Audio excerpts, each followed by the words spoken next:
Së fundmi, babai i një prej banorëve të shtëpisë më të famshme në Shqipëri, Selin Bollati, ka patur një bisedë me drejtuesen e emisionit. Ai, teksa po i përgjigjej pyetjeve nga moderatorja, theksoi se nuk do të fliste për Mirin, pasi ndjen e veri dhe mendimin që ka patur në fillim për të, do ta ketë deri në vdekje. Ndër të tjera, ai përmendi dhe Rogertin, ku i bëri thirrje e babait të banorit. Rogerti nuk e njoh dhe nuk kam dëgjuar ndonjëherë për të, po ju them që ajo mund të ketë thënë shumë gjëra, por jo diçka që nuk qëndron.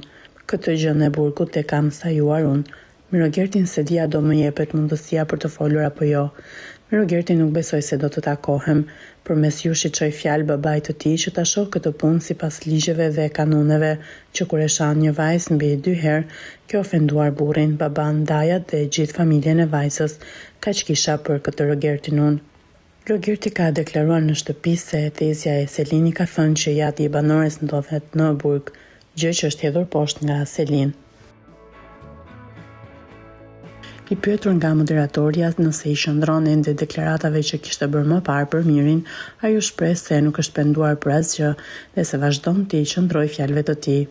Unë në këto momente ndodhem si kokra e mollës, ashtu si ka thënë edhe vajza ime. Jam në Afrikën të Jugut. Unë jam shumë mirë dhe mund të bëjmë edhe një video call dhe shikoni sa mirë që jam. Për deklaratën që kam bërë për Mirin nuk jam pishman, zero, qëndroj fjalëve të mia deri në vdekje. Selin është njeri i besës dhe në asnjë moment nuk e nominoi Mirin derisa e pa si është e vërteta.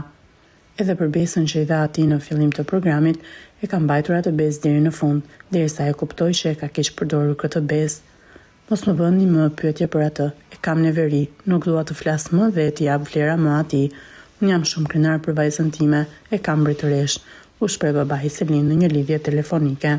Babai i Selin theksoi se pavarësisht gjithçkaje që po ndodh në këtë lojë, ai mbetet shumë krenar për vajzën e tij dhe e mbështet plotësisht.